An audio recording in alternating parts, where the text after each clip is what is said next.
I suffered from asthma for my entire life. Ever since I was a small child up until my mid to late 30s, I took multiple prescriptions for my asthma every day. Even after I lost weight and I got into great shape, my asthma symptoms still persisted. That didn't solve my problem. What did solve my problem was I bought this book, The Oxygen Advantage by Patrick McKeown.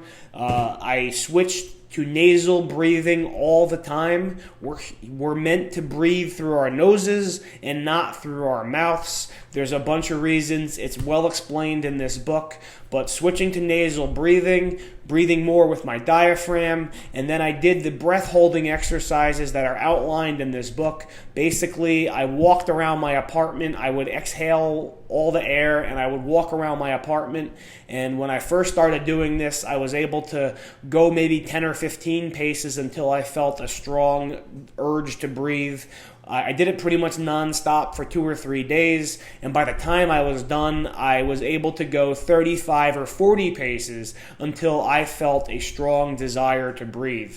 It's important to understand that our desire, the urge we feel to breathe, is triggered by a buildup of CO2. It is not a lack of oxygen. Our bodies are well oxygenated, and you're not able to hold your breath long enough that you're going to run out of oxygen. In fact, your spleen holds a store of oxygenated red blood cells should you ever be without oxygen for a few minutes. So running out of oxygen really isn't a huge concern. Obviously, check with your doctor if you have some kind of medical condition or something like that. I urge you to get the book, but I did these breath holding exercises for a few days. I reset my body's tolerance for CO2, and I no longer felt like I was short of breath all the time. This cured my asthma. I stopped taking my asthma medications 2 years ago. I haven't gone back since. I've run a marathon. I've done a half Ironman. I train every day for an Ironman, and I have zero asthma